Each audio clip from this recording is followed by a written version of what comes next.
Bueno, buenas tardes a todos, bienvenidos. Estamos acá reunidos para un webinario histórico, como les decía recién a mis compañeros, en el que nos juntamos las tres sociedades, la Sociedad Argentina de Dermatología, la Sociedad Argentina de Reumatología y la Sociedad Argentina de Psoriasis, para hacer esta actividad que realmente nos llena de orgullo. Creo que el camino siempre es la unidad. Me acompañan el doctor Alberto Lavieri, que es el coordinador del grupo de psoriasis de la Sociedad Argentina de Dermatología, el doctor César Graf, presidente de la Sociedad Argentina de Reumatología, bueno, yo que soy la presidenta de la Sociedad Argentina de Psoriasis, y Vanessa Consentino, la doctora Vanessa Consentino, que es la coordinadora junto con el doctor Hernán Maldonado Fico del área de psoriasis de la Sociedad Argentina de Reumatología. Bueno, sin más, le voy a dar el paso a la doctora Virginia Busnelli, que aceptó muy gentilmente acompañarnos hoy. La doctora Busnelli es médica endocrinóloga y especialista en nutrición y en obesidad de la Fundación de la Universidad Favaloro. Es directora médica del Centro Médico CREMIP. Es creadora y directora de la académica del Centro de Docencia CEAR de Residencias Médicas, y es también miembro de la comisión directiva de la Sociedad Argentina de Nutrición. Bueno, ella amiga, porque hemos compartido otras cosas, así que realmente le agradecemos un montón. Y último aviso, dentro de 20 minutos va a estar abierto el chat para que vayan mandando las preguntas que se van a discutir luego de la charla de Virginia. Así que bueno, gracias a todos y gracias Virginia.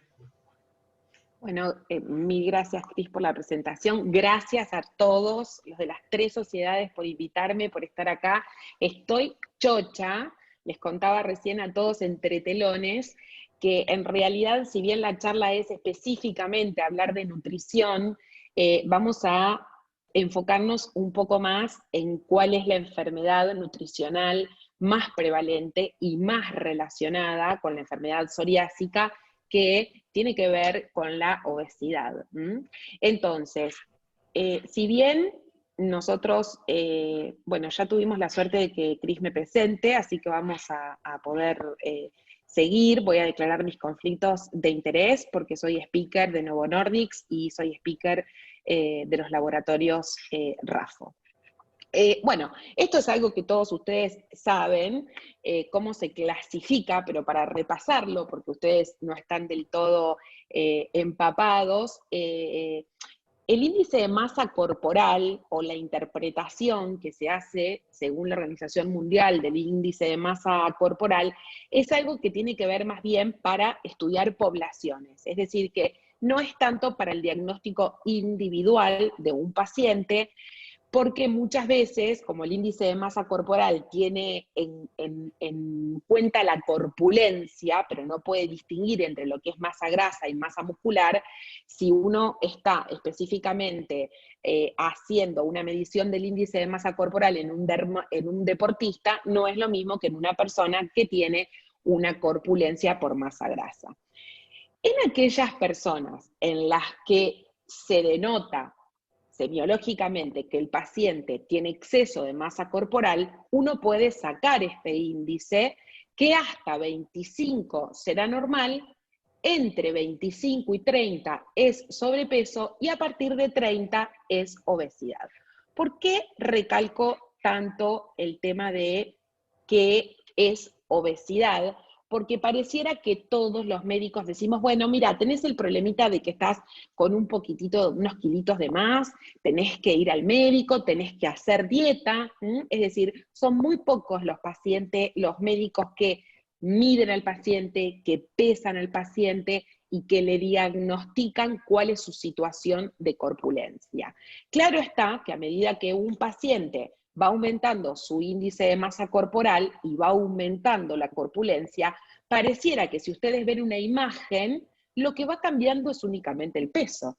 Sin embargo, lo más importante que ustedes tienen que tener en cuenta es que un paciente con un índice de masa corporal de 30 o un paciente con un índice de masa corporal de 45 tienen una sobrevida absolutamente distinta. Claro está que la esperanza de vida disminuye al aumentar el índice de masa corporal.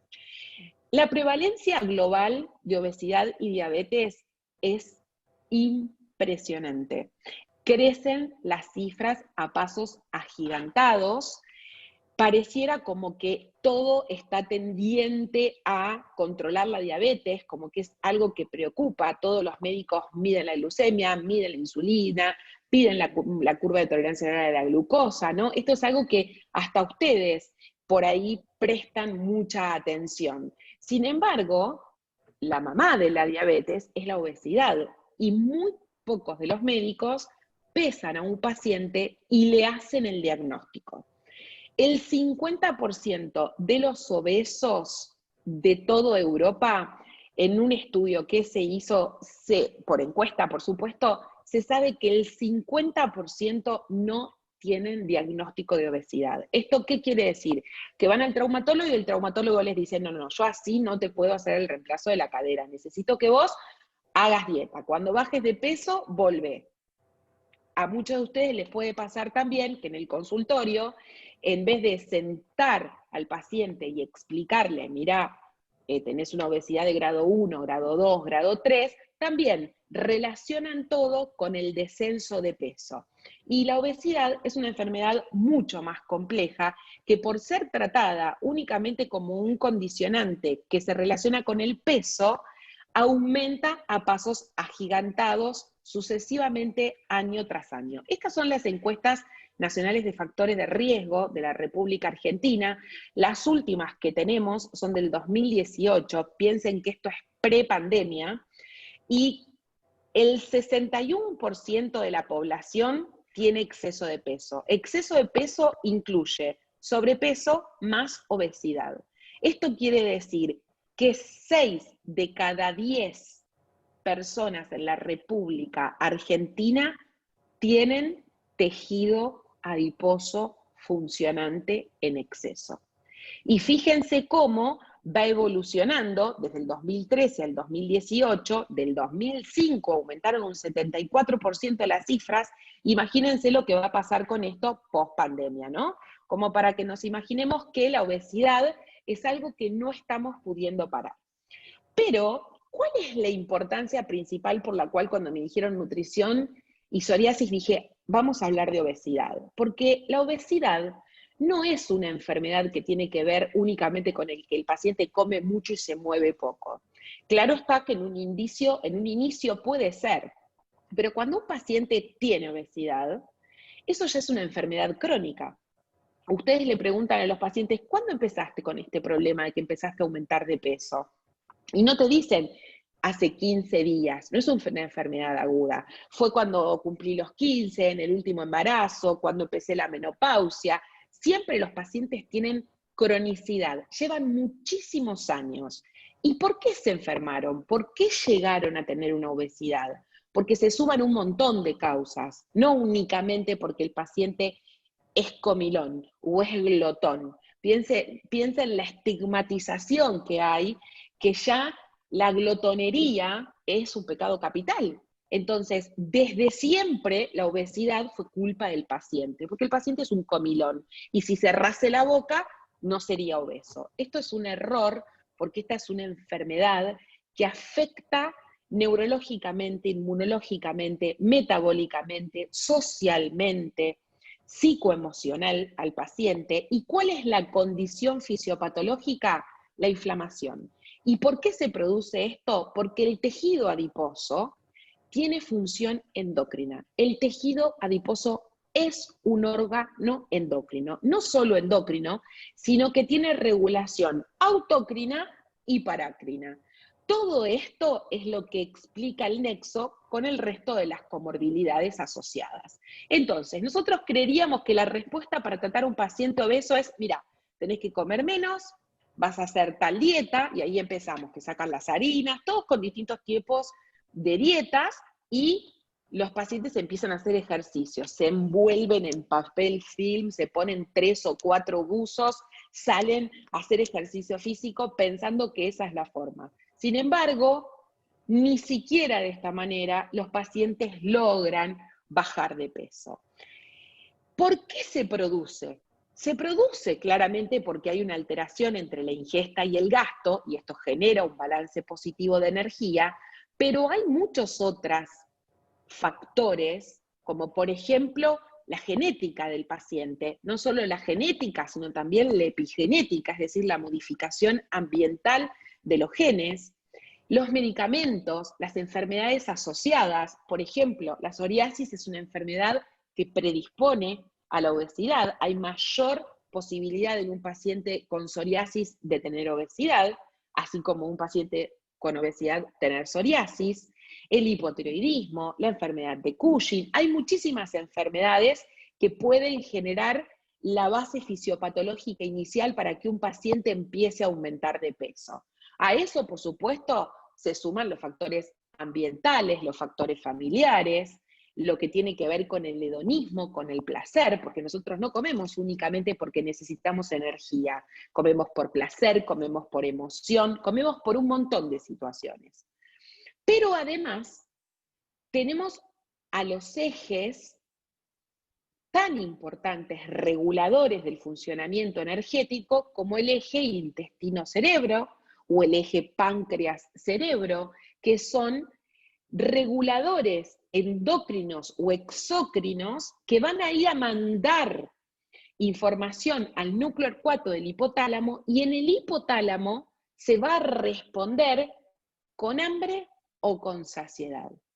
A todo esto, que en un paciente normopeso puede funcionar muy bien, se le agrega el tejido adiposo en un paciente con obesidad, que también libera hormonas que van a condicionar este funcionamiento del núcleo arcuato. Por eso, un paciente que tiene obesidad, a medida que empieza a tener este gasto positivo de energía por todas estas causas que vimos, porque tiene un gran consumo energético, porque tiene un gran consumo hedónico, porque tiene más genes de obesidad que otro, porque nació en una familia sedentaria. Por todo eso se empieza a hacer el balance positivo. ¿Y cuál es la célula? Si bien nosotros, todas las células de nuestro cuerpo necesitan la energía de los triglicéridos para vivir, específicamente el adipocito es la célula de reserva. Es la célula en la que se va a almacenar todo ese exceso calórico. Mientras la insulina está permeable y permite que la glucosa entre a la célula y permite su acción trófica y lipogénica, todos los triglicéridos se quedan adentro del adipocito, es decir, que no se hace lipólisis ni salen ácidos grasos fuera del adipocito. Este tema es muy importante que ustedes lo entiendan, porque ¿por qué? No solo porque el adipocito se hace insulino resistente, sino porque el adipocito tiene una capacitancia máxima para almacenar. Hay muchos pacientes que tienen un índice de masa corporal de 38 y todavía no tienen hipercolesterolemia, y hay pacientes que por ahí tienen un índice de masa corporal de 28 y ya tienen ácidos grasos en circulación. Eso es porque la capacitancia varía individualmente de un paciente al otro. Por lo tanto, cuando ese adipocito llega a su máxima capacidad de almacenaje y se genera la resistencia a la insulina, todos los ácidos grasos salen fuera del adipocito, como pueden ver acá, van a circulación, y a partir de ahí empieza que este adipocito distendido empieza a liberar ácidos grasos que se van a ir a depositar ectópicamente en distintos órganos. El músculo es uno de los primeros que, cuando empieza a captar como energía la grasa, deja de captar la glucosa, y es el primer mecanismo por el cual se produce la hiperglucemia en el paciente obeso. Empieza a subir la insulina, aumentan los triglicéridos, disminuye la captación de glucosa muscular con la consiguiente hiperglucemia. Pero además empieza toda la producción de glucosa hepática por el hígado graso. Y mientras tanto, el páncreas empieza a recibir también ácidos grasos, triglicéridos, generando la lipotoxicidad de la célula beta con el consiguiente agotamiento. Pero no solo hay liberación de ácidos grasos libres y triglicéridos, sino que también este adipocito genera citoquinas inflamatorias. Esto es la base inflamatoria que genera la alteración de toda la inmunomodulación de los pacientes obesos, motivo por el cual al responder a cualquier situación, por ejemplo, al responder a una situación como el COVID o cualquier otra situación, son pacientes que tienen una inflamación crónica. No hace falta que ustedes, si ven un eritro alta en un paciente con obesidad, piensen que tiene otra cosa. Ese paciente tiene una inflamación crónica y tiene que ver con su tejido adiposo.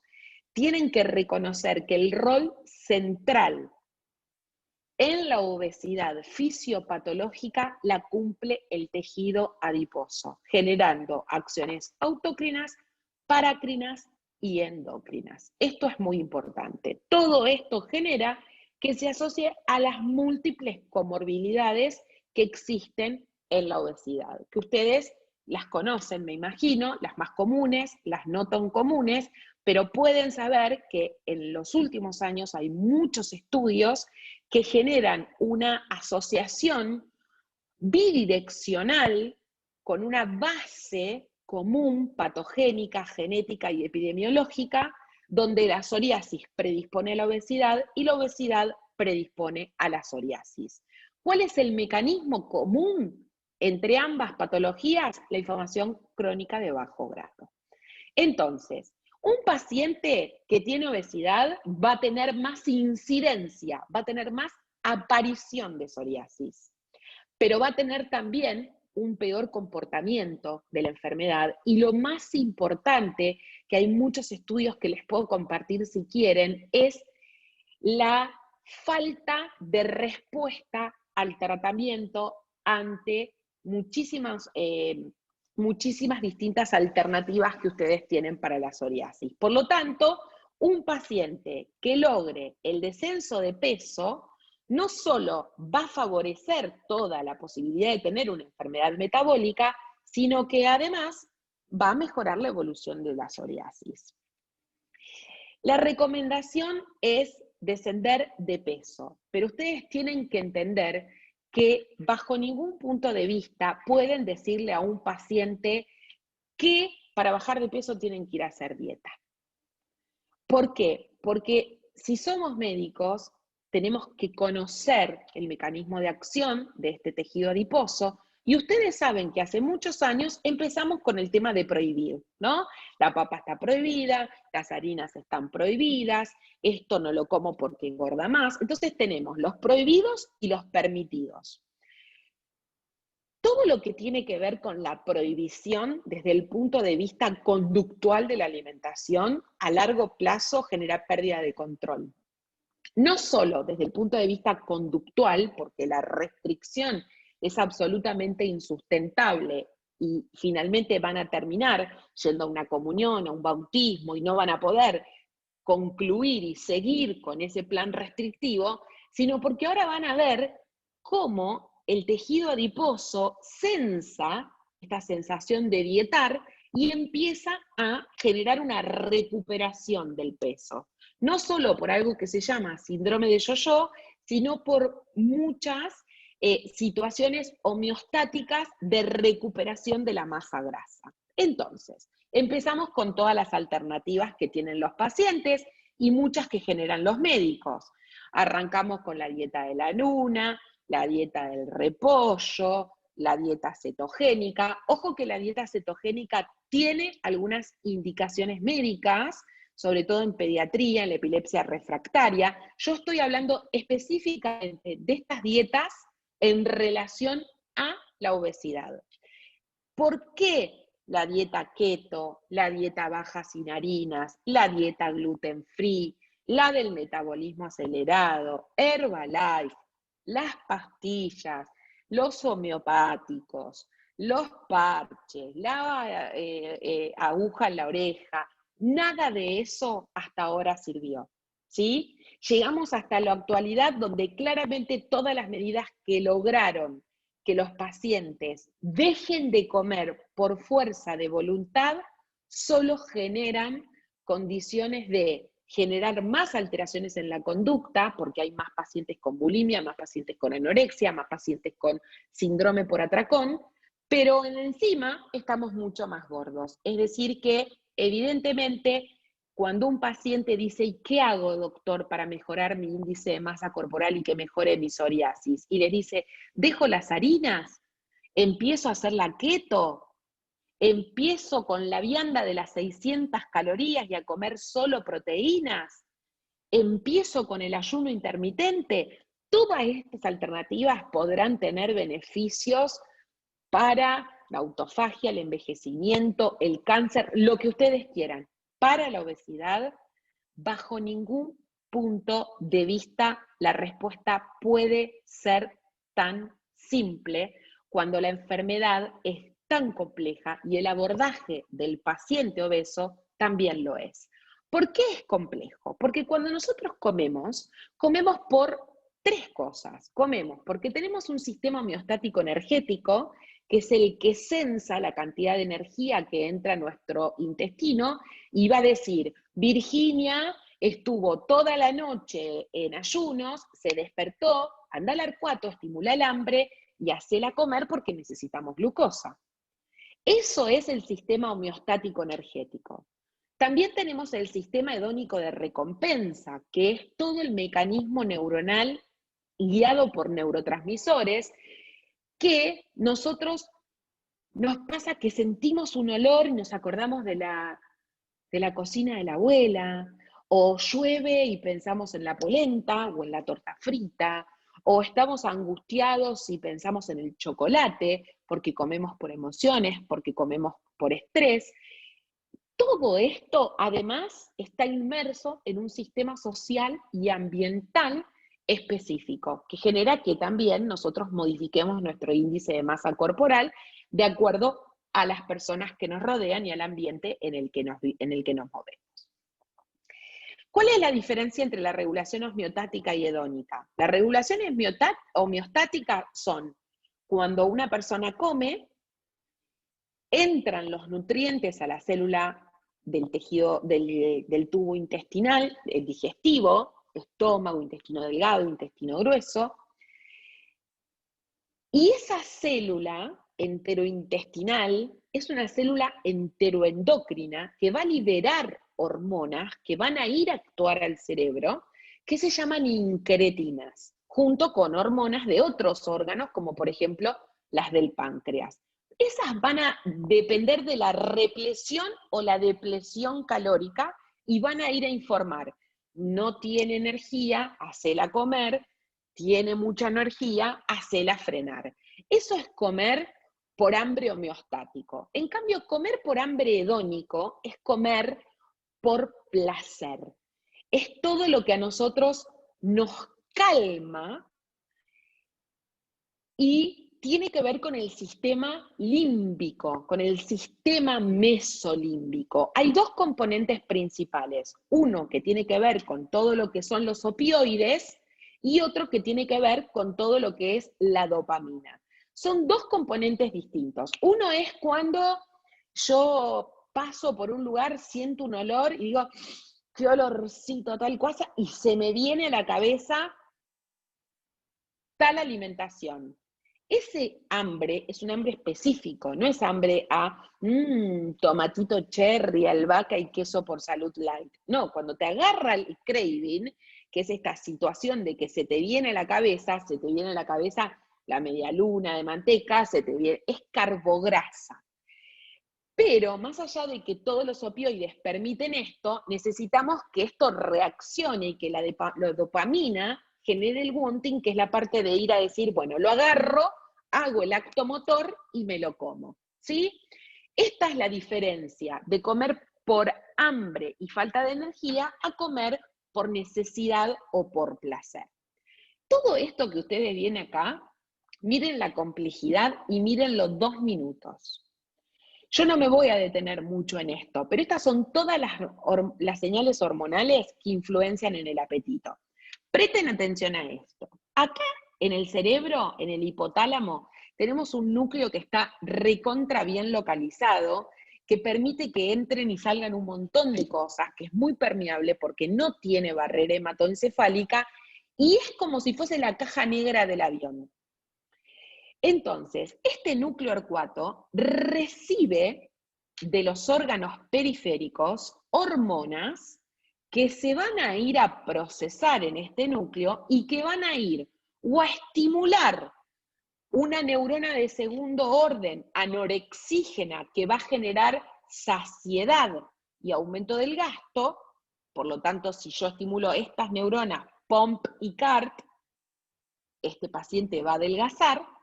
Y también tengo algunas que van a ir al otro. Uno es Boca, el otro es River, que me va a aumentar el hambre y me va a bajar el gasto.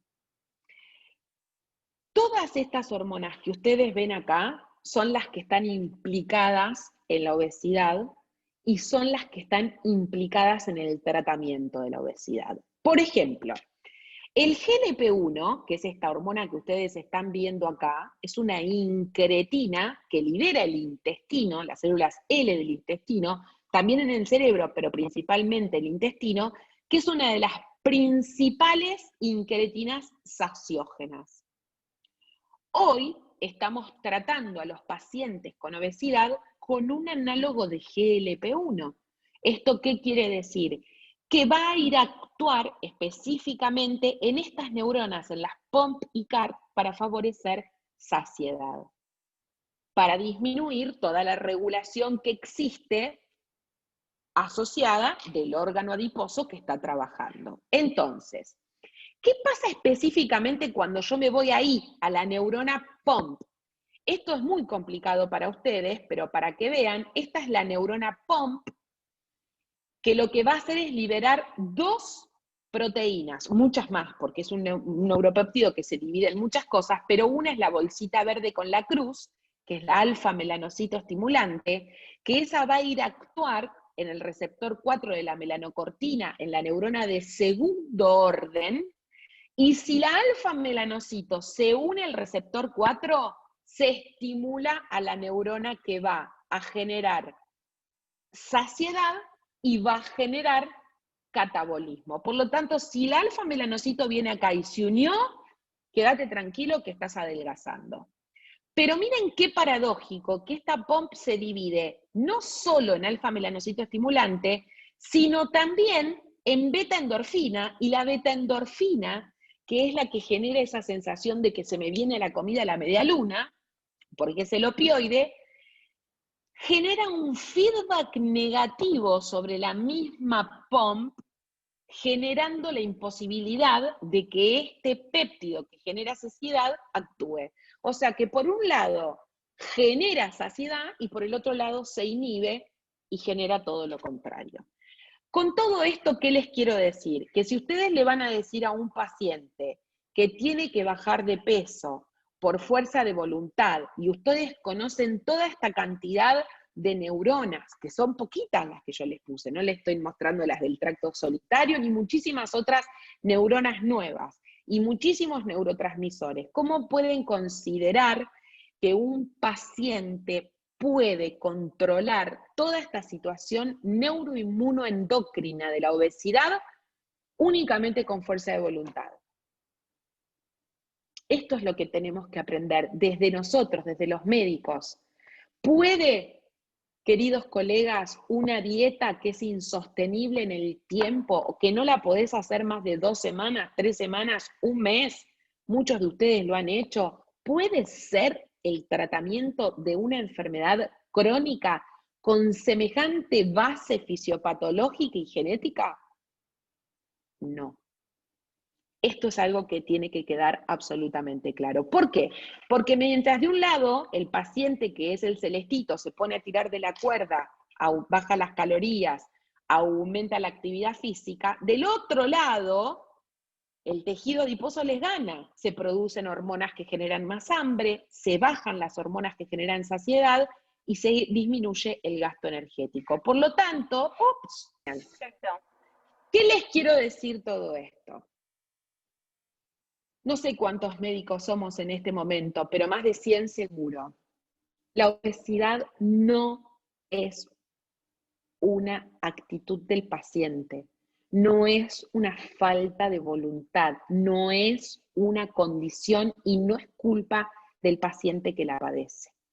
Esto les tiene que quedar clarísimo. Por lo tanto, cuando ustedes mandan a un paciente a dietar, todas estas son las respuestas del intestino que va a generar disminución de todas las incretinas aciógenas y va a aumentar la grelina, que es Cruella de Vil, es la hormona del hambre, el tejido adiposo, que va a bajar la leptina, el páncreas, todo se pone en contra del paciente. Por eso, después de una restricción calórica, viene una pérdida de control y el aumento del volumen. Entonces, empiezan a ingerir más cantidades, empiezan a picotear, empiezan a generar atracones, y el paciente dice, me como todo, doctora, porque cuando empiece la dieta no voy a poder comer más, entonces prefiero comerme todo hoy.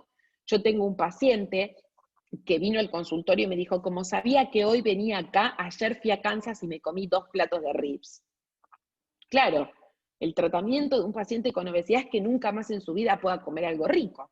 Este no es el camino. Imagínense una enfermedad donde no hay una especialidad que la trate, donde el paciente se siente culpable, donde a los médicos no nos enseñan nada, porque nutrición son 2 semanas y la mayoría de la cursada de nutrición hablamos de diabetes, donde los pacientes se sienten discriminadas y donde tenemos pocas opciones de tratamiento. Fíjense qué complicado es el abordaje de la obesidad en el mundo y mucho más en la Argentina.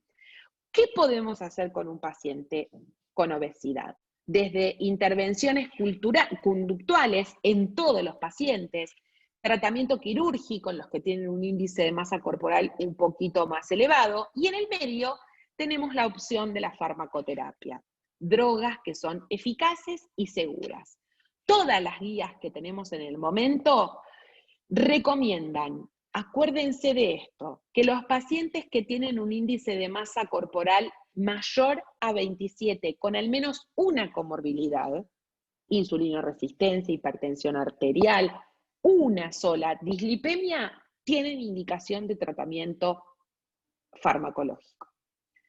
Por favor, presten atención. Siempre en todos los pacientes vamos a arrancar por los cambios conductuales, pero tengan en cuenta que ese aumento del GLP-1, ese manejo de los opioides, no es tan sencillo de manejar y no se puede manejar únicamente por fuerza de voluntad. Entonces, ¿qué intervenciones conductuales pueden hacer ustedes mientras me lo van a mandar a mí para que yo pueda tratar la obesidad?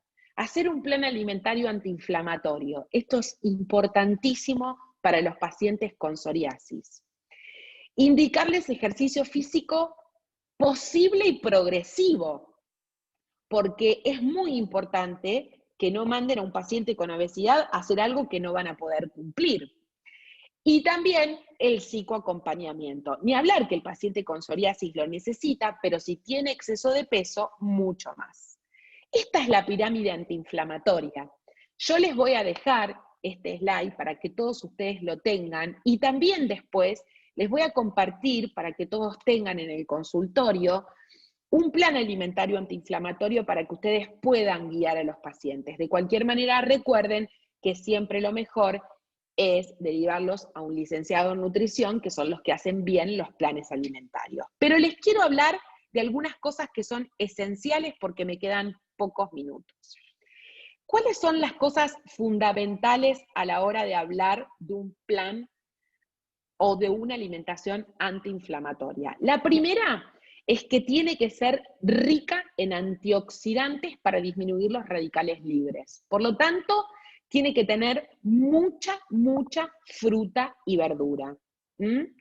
También en la fruta, en la verdura, en las aromáticas, en las especies. Si quieren le pueden hacer una foto a esto, así se lo quedan.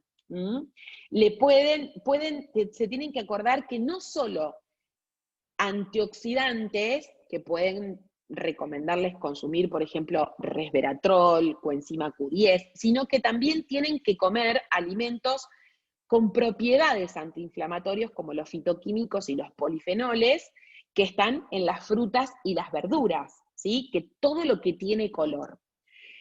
Pero hay dos cosas que son muy importantes. Una es bajar el índice glicémico, ¿sí? Por lo tanto, hay que tratar de bajar el consumo de todo lo que tiene alto contenido de azúcar, o generar una combinación siempre con una fibra, por eso funciona también como antiinflamatorio darle fibra a los pacientes, más allá de que no tengan constipación, recomendarles no que saquen las harinas, sino que bajen todo lo que es industrializado principalmente, todo lo que es fructosa, jarabe de maíz, todo lo que logre que pueda mejorar reducir la... uy, ¿qué pasó? Otra vez. Bueno, volvemos. Les hablaba recién de la fibra, no se olviden de la microbiota. La microbiota se considera también hoy un órgano endocrino del eje intestino-cerebro.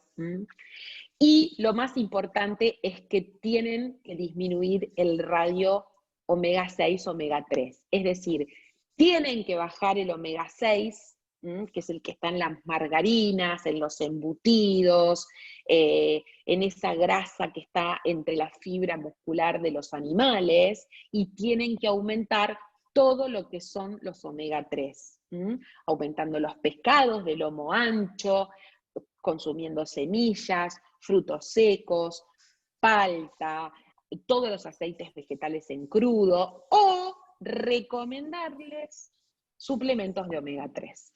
Esto se los digo porque si ustedes les recomiendan fibra y 2 comprimidos de omega 3 de 1000 miligramos por día en almuerzo y cena a un paciente con psoriasis, ya lo empiezan a ayudar, porque le van a reducir la inflamación sistémica.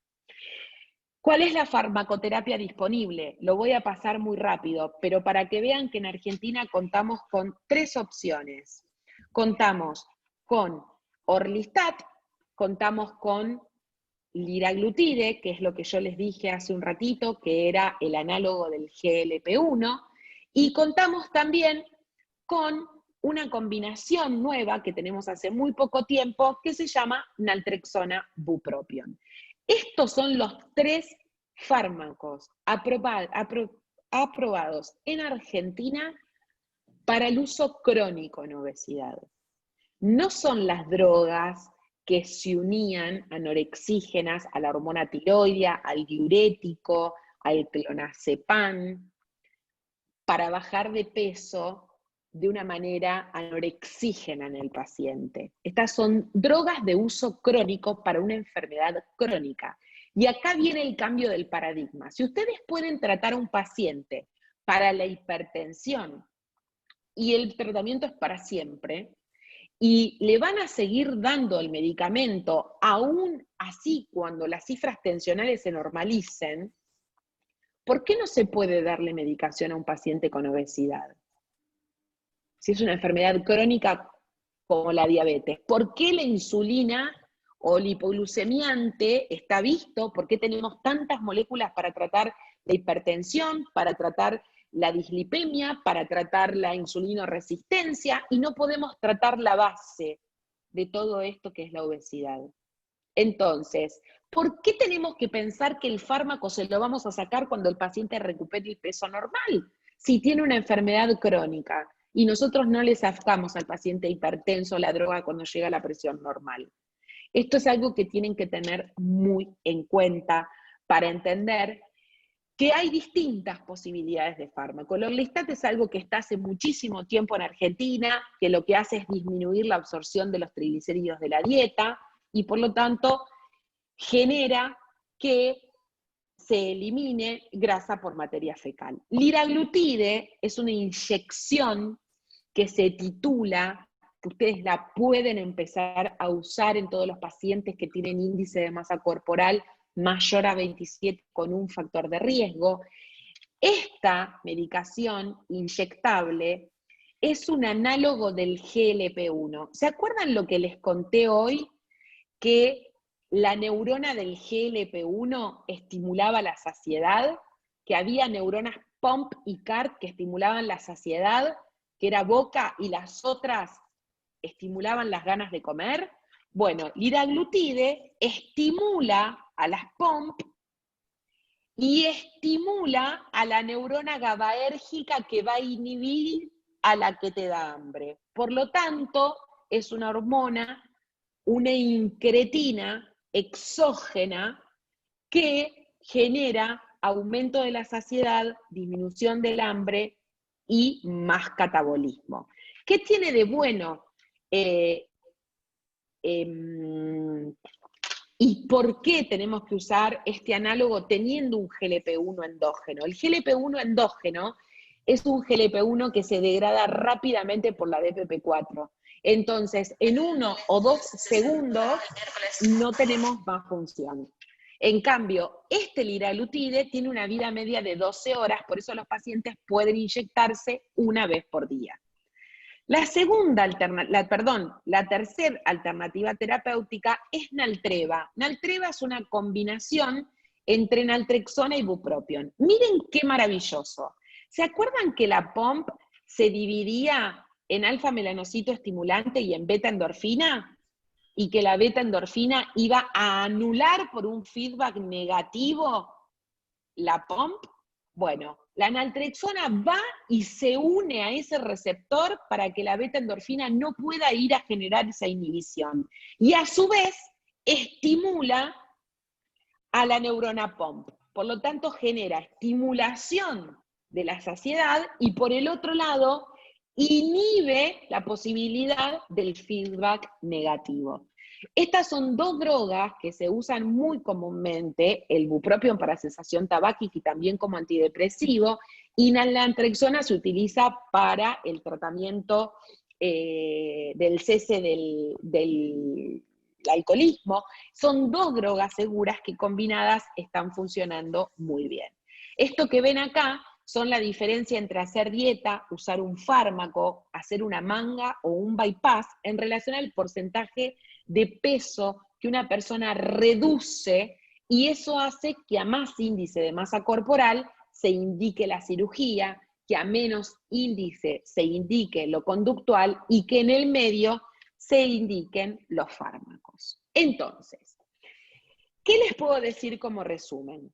Primero, que se acuerden que la obesidad es una enfermedad crónica, inflamatoria, no solo epidémica, sino que es pandémica en este momento y que además predispone a padecer psoriasis, que la psoriasis también predispone al exceso de peso y a las alteraciones metabólicas y a la obesidad, que la obesidad es una enfermedad compleja y multifactorial.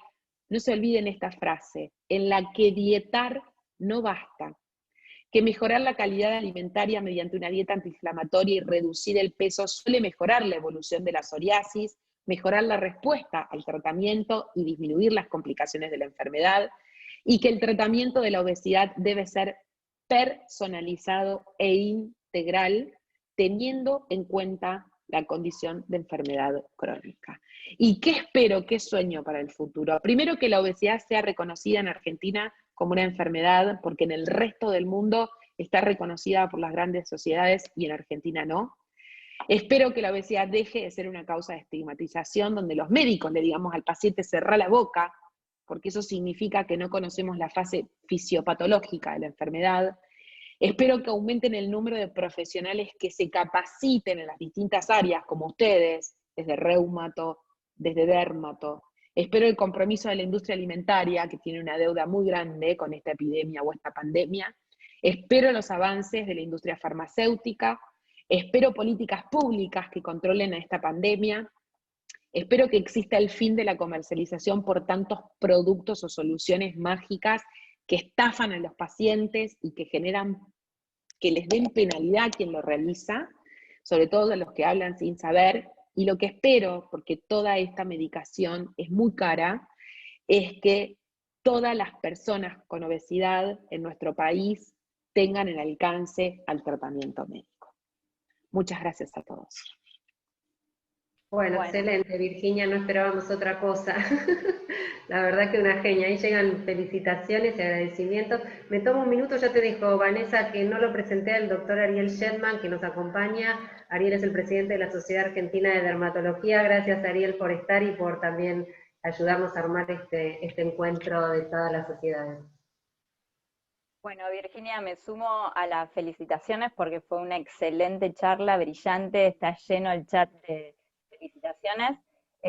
Bueno, yo me introduzco, buenas noches a todos. Yo quería agradecer a SOARTSO, a la Sociedad Argentina Argentina de Dermatología, especialmente a Cristina, Nancy Padín, y también a Alberto Lavieri, y a mi amigo y co-coordinador del grupo de estudio de artritis psoriásica, Hernán Maldonado Fico, que también tuvo la excelente idea de abordar este tema. Así que, bueno, pasamos a las preguntas porque está lleno el chat de preguntas. La primera Sí, las está estoy viendo. en relación a quiero... la adiposidad, sarcopenia y osteoporosis. Virginia, ¿qué podés mencionar? Bueno, ese es el tema. ¿Qué vamos a hacer? Porque cuando hay una médica especialista en nutrición empiezan a preguntar de todo. De Quieren todo. saber del polvito de satial, quieren saber del ayuno intermitente, Yo les propongo que hablemos específicamente de lo que se relaciona con psoriasis para poder... Bien. para que no perdamos el foco, porque acá, por ejemplo, hablan, por ejemplo, me preguntan la dosis de omega 3, me preguntan del gluten y las enfermedades, me hacen muchas preguntas que son muy importantes para ustedes, para el paciente con psoriasis. ¿Les parece que nos focalicemos un poquito más en eso? Sí. ¿Querés empezar por la de adiposidad, sarcopenia y osteoporosis en la relación? Que, bueno, viene más relacionada con eso. Sí, es la misma relación de todo lo que yo les decía recién, ¿sí? La misma generación, pero también no solo en relación con lo que tiene que ver la obesidad, el desgaste o la alimentación muscular, como le decimos nosotros a la sarcopenia, y la osteoporosis, sino que también cuando el paciente, además de la fase fisiopatológica que genera esto, y que genera la falta de posibilidad de que, vieron que el hueso está en un permanente constante, bueno, acá saben mucho más que yo de esto, ¿no? Pero todo este mecanismo también aumenta todo lo que tiene que ver la actividad osteoclástica, ¿sí? Entonces es muy complicado el tema de la osteoporosis desde ese punto, porque hay muchísima actividad osteoclástica. Entonces, en absolutamente todo esto, la base es la base inflamatoria. Es algo que tienen que tener muy, muy, muy en claro. Bien, yo acá fui tomando nota de algunas preguntas y hay muchas que se fueron contestando durante tu charla, durante tu exposición. Sí. Pero hay una acá que surge, que es interesante, que habla de la psoriasis y la relación con la susceptibilidad al gluten. Si Es muy mejora buena esa la pregunta. psoriasis con una dieta libre de TAC. Bueno, no es libre de TAC, es libre de trigo. Esto se los quiero dejar muy en claro. Cada día más tenemos unos artículos hermosos que les puedo compartir de autoinmunidad en relación, autoinmunidad y trigo. No es autoinmunidad y TAC, ¿sí? Porque no está relacionada ni el centeno, ni la avena, ni la cebada, es el trigo, específicamente el trigo. Y hablando de lo que tiene que ver con la harina refinada al 100%. No es sacar las harinas, porque la gente confunde. En realidad lo que hay que hacer, y lo que está absolutamente comprobado, es que hay que disminuir la refinería. Eso es lo que hay que disminuir. Pero no es TAC.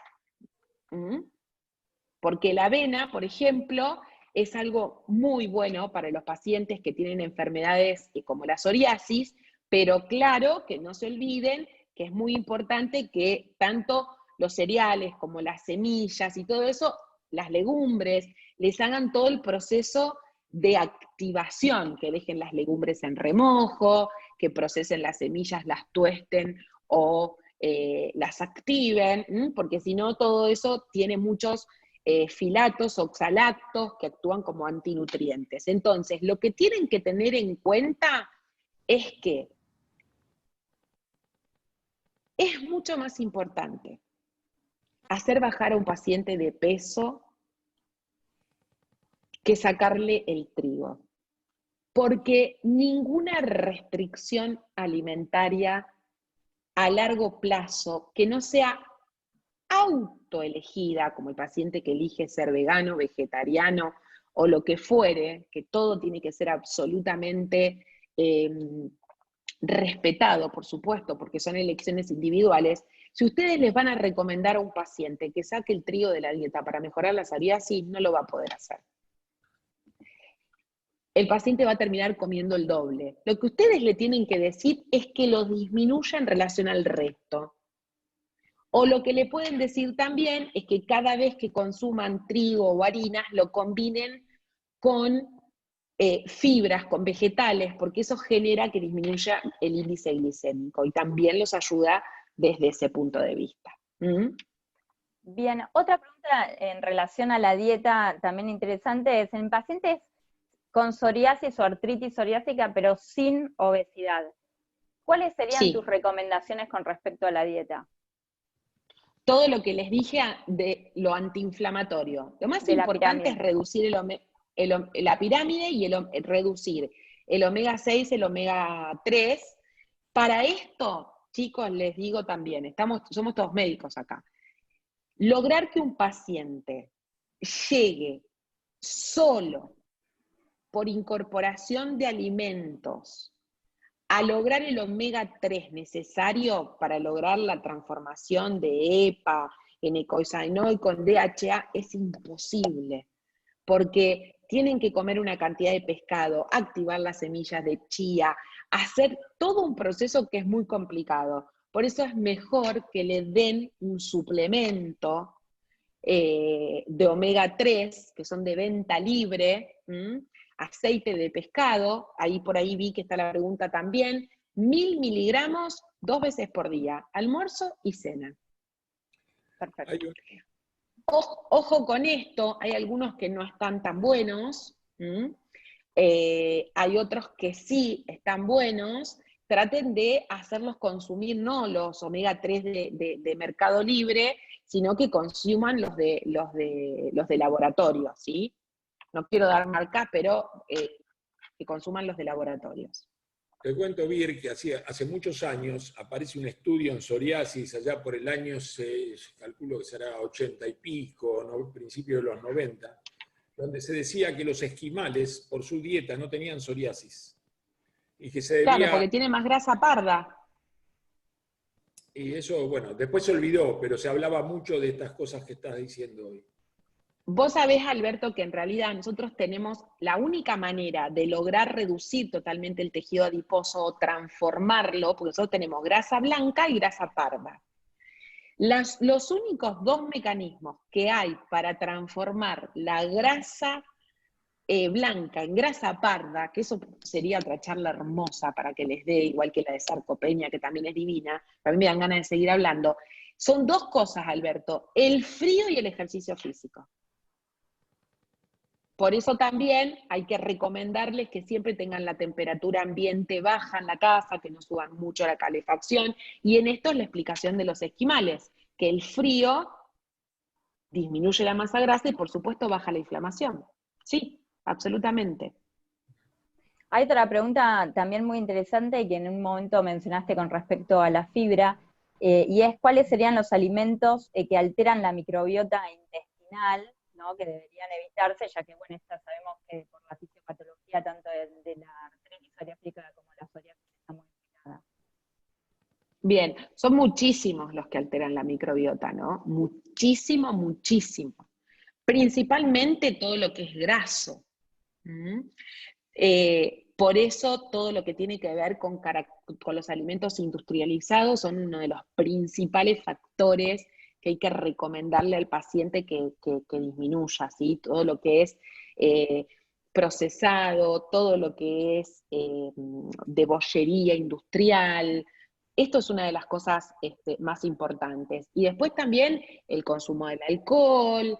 La microbiota se afecta por muchísimas cosas. Se afecta hasta por tomar antibióticos, por muchísimas cosas. Eso es algo muy complejo de considerar. Es muy importante que ustedes sepan también que cuando ustedes van a hacerle una indicación a un paciente, les repito, en vez de decirles no podés comer más esto, siempre hay que aumentarle por ahí la disponibilidad y darles más recomendaciones.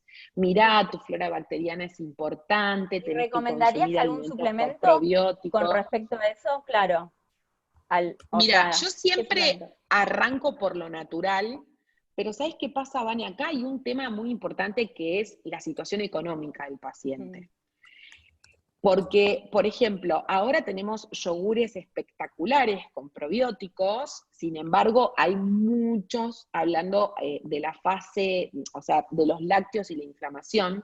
Les cuento que no hay absolutamente ningún mecanismo comprobado de que un lácteo sea todo lo que están diciendo por ahí, pero de cualquier manera, por ahí se les puede enseñar a hacer fermentaciones, a hacer chucrut, a hacer kefir. ¿Cuál es el problema, Vane?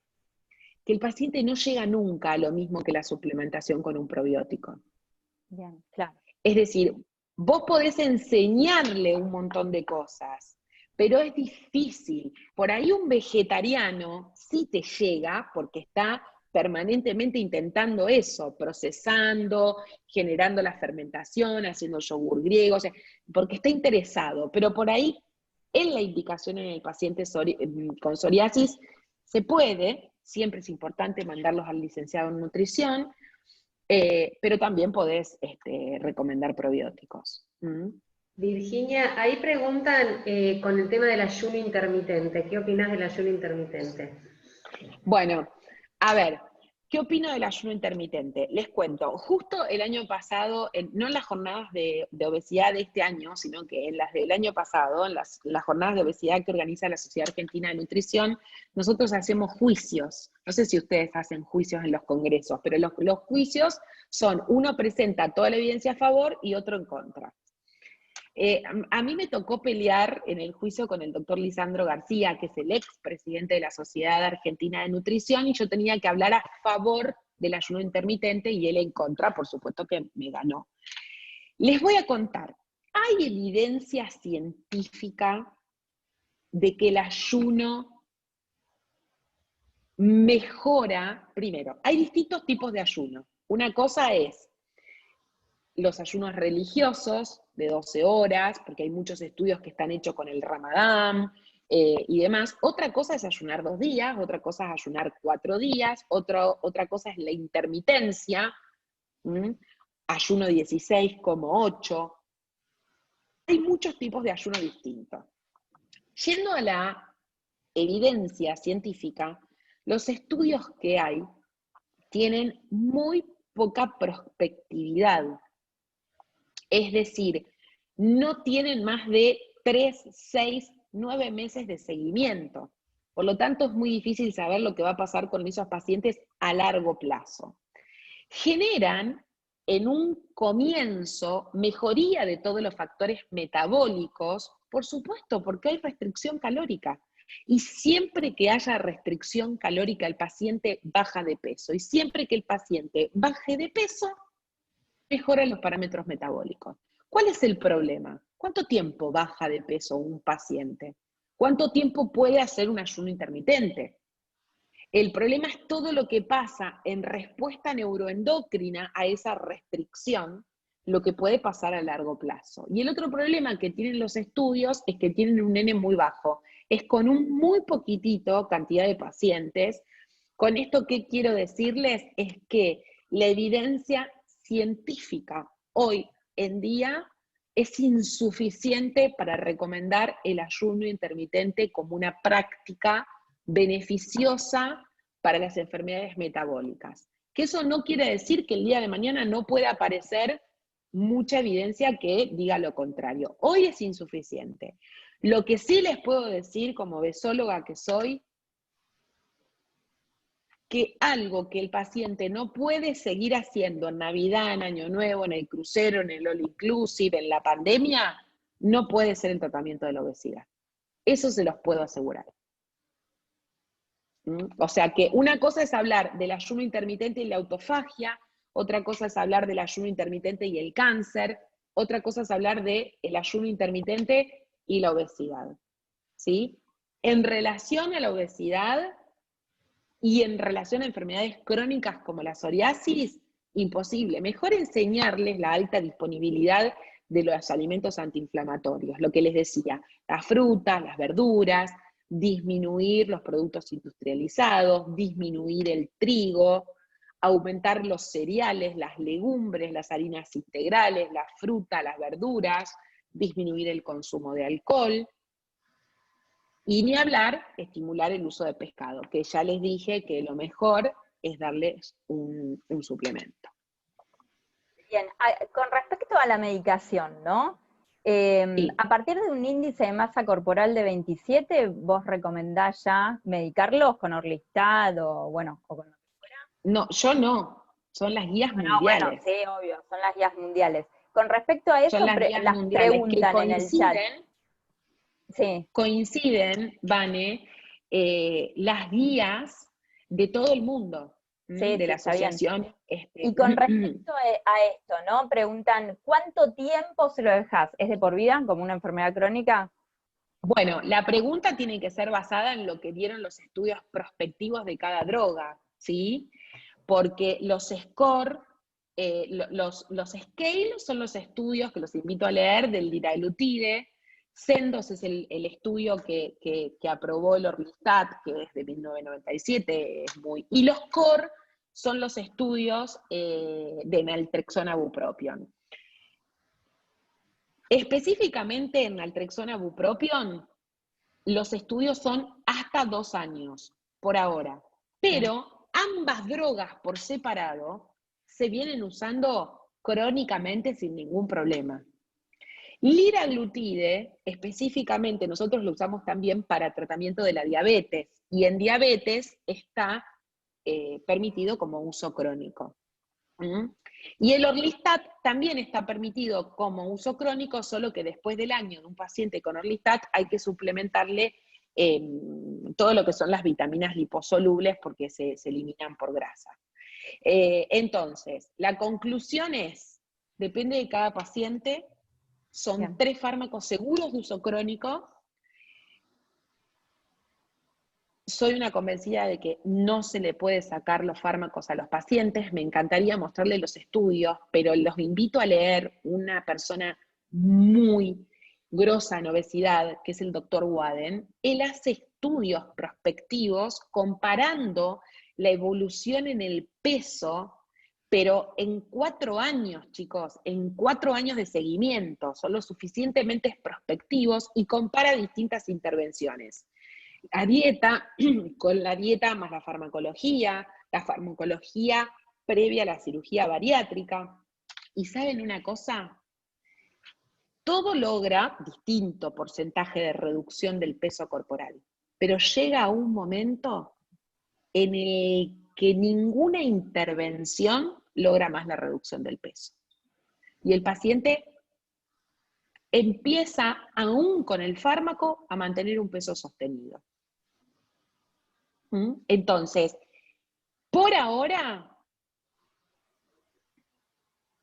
los fármacos se están suspendiendo de acuerdo a cada paciente. Lo que hago yo personalmente es espero que recupere su propia saciedad, o que recupere su saciedad endógena porque disminuye la cantidad de tejido adiposo funcionante, o porque mecánicamente ese estómago se achica y el paciente logra saciedad, y también por todos los talleres que hago con mi equipo de sensorialidad, de saciedad, de emociones y demás. Hay pacientes que se les puede sacar y hay pacientes que no. Bien. Soy una convencida de que no se debería retirar nunca y que el peso corporal no puede ser el marcador del éxito de un paciente con obesidad. Porque ustedes tienen, chicos y chicas, un paciente que te bajó 70 kilos por una cirugía bariátrica, que le amputaron el estómago y en 18 meses aumentó 50. Entonces, un paciente que perdió peso no es un paciente curado de obesidad. Un paciente que perdió peso es un paciente obeso que disminuyó el peso corporal, que bajó el tejido adiposo, pero el tratamiento es para siempre, porque tiene el impacto hepático, el impacto pancreático, el impacto vascular de un paciente con obesidad. Virginia, Y ni hablar de neuroconductual, ¿no? Virginia, te preguntan por los chicos con psoriasis. ¿También hay que regular en la ingesta de omega 3? Y bueno, ¿y cómo se hace, no, Sí. con los chicos? También hay que regular la ingesta de omega 3. Hay algunos suplementos que se permiten en los pacientes pediátricos. Y también tratar de aumentarlo principalmente por las bases naturales, por la alimentación. Bien, hay otra pregunta también con respecto a la gran relación con el síndrome depresivo, ¿no? Del paciente con obesidad y también con artritis psoriásica y psoriasis. Y esto nos lleva a pensar en qué nos recomendás como la mejor forma de lograr un equipo multidisciplinario para tratar a estos pacientes. ¿Cómo se hace? Bueno, yo soy una convencida, como dijeron cuando me presentaron, que la unión es la fuerza, que nosotros tenemos que ayudarnos entre nosotros. Por eso yo les ofrezco a todos mi celular para preguntarme lo que pueda hacer para ayudarlos, porque está bueno que los pacientes surjan desde ustedes también con un diagnóstico de que tienen una enfermedad asociada a la psoriasis y que puede existir una obesidad. Tiene que existir el diagnóstico por parte de ustedes. Me olvidé la pregunta, ¿cuál era? ¿Cómo recomendás vos que armemos un equipo multidisciplinario Mira, para tratar a estos pacientes? El manejo emocional para mí es la base de todo, tanto en la obesidad como en la psoriasis. Por lo tanto, el psicólogo y el psiquiatra, es decir, el equipo de salud mental tiene que estar. En obesidad tenemos el problema de que son muy pocos los médicos que manejan la obesidad, principalmente los médicos especialistas en nutrición, que hicimos la posbásica en obesidad, pero somos 70 en el país, somos muy pocos, porque generalmente el cardiólogo, el diabetólogo, no están formados del todo en obesidad. Y las drogas son de indicación muy precisa de acuerdo a dónde está el problema. Por ejemplo, un paciente que tiene depresión, obesidad y psoriasis es un paciente que te va a andar con naltrexona bupropión, porque bupropión es un gran antidepresivo. En cambio, por ahí otro paciente que tiene atracones, que come de más, que es el paciente que te dice, no, doctora, yo vivo a lomito y calabaza, pero son 3 lomitos y 10 potes de calabaza. Ese es un paciente que tiene déficit de GLP-1 porque come cantidades. Entonces, el psiquiatra maneja muy bien las drogas para obesidad. Y el médico especialista en nutrición y obesidad maneja muy bien las emociones relacionadas con la obesidad. Así que yo creo que entre el especialista en reumatología, dermatología, el equipo de salud mental y el médico especialista en nutrición, que siempre tiene que tener al lado un licenciado en nutrición. Porque el médico y el licenciado tienen actividades reservadas. Son distintas las funciones de cada uno y siempre tienen que estar juntos. Bueno, había una pregunta por ahí que, para que lo sepan, que preguntaban cuál era el tercer sistema.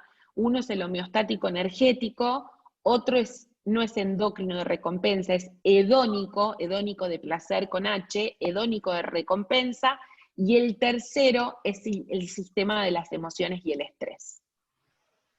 Buenísimo. Bueno, Vane, ¿te parece que vayamos cerrando en honor al tiempo?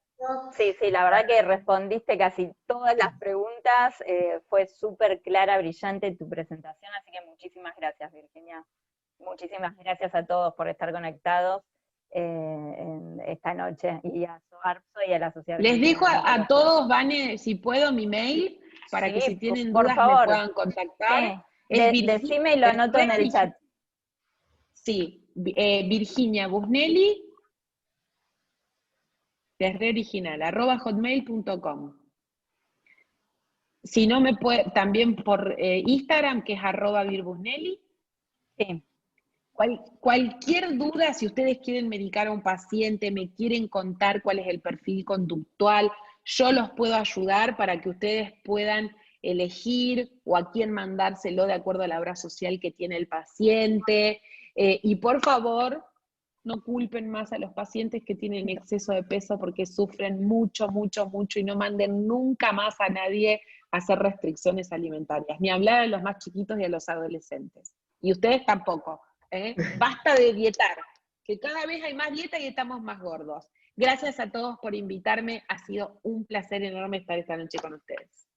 Bueno, gracias a vos. Ariel, ¿querés decir unas palabras que no te dejé hablar antes, el presidente de la Sociedad Argentina de Dermatología? Hola, buenas noches a todos. La verdad que para mí siempre es un placer escuchar a Virginia, uno sigue aprendiendo muchísimo, y en un momento preguntaban cuáles son algunos de los secretos, pero hoy estamos compartiendo todos un hecho histórico, una actividad, la Sociedad Argentina de Dermatología, está César con la Sociedad Argentina de Dermatología, Cristina con SOARSO. Creo que estos son los primeros pasos que uno tiene que dar, y así como se logró hace un tiempo reconocer o hacer que se reconozca a la psoriasis como enfermedad, creo que a medida que nosotros los médicos que nos dedicamos a diferentes patologías comprendamos mucho más lo que es la obesidad, tal vez trabajando en conjunto logremos eso, que va a ayudar muchísimo a los pacientes, no solo de psoriasis, creo que de todas las patologías, porque tenemos que trabajar en conjunto los médicos, con las distintas especialidades, con ustedes los nutricionistas, con el grupo de salud mental, que eso es fundamental. Si no trabajamos sobre esa pata, es imposible mejorar, no hay medicación, no hay biológico que pueda ayudar al paciente con las enfermedades si no trabajamos sobre la esfera. Así que poder trabajar en conjunto con todos, me parece que es el secreto, y bueno, y estar compartiendo acá estos simposios me parece que son fascinantes. Así que bueno, felicitaciones a todos. Muchas gracias, Ariel. Muchas gracias. Gracias, y los esperamos en la próxima. Ya ahora nos ponemos a trabajar, Sí. ¿no, Vane? En la próxima, en el obvio, próximo tal cual. encuentro. Bueno, espero que me inviten, Vamos a hacer un Cris. clásico. Sí, obvio, obvio. Vos ya estás abonada. Y algún día podemos, si quieren, sumar a la Sociedad Argentina de Nutrición y hacemos una de microbiota, que sería muy súper interesante. interesante. Sí. ¿Eh? ¿Les parece? Te tomamos la Veo palabra, Virginia. Virginia. Veo un montón de caritas conocidas por acá. Les mando besos a todos. Bueno. Chau, chau. Buenas Chau, noches a todos. gracias. Chau, chau. Buenas noches. Gracias. Gracias a todos. Bueno, muy bien.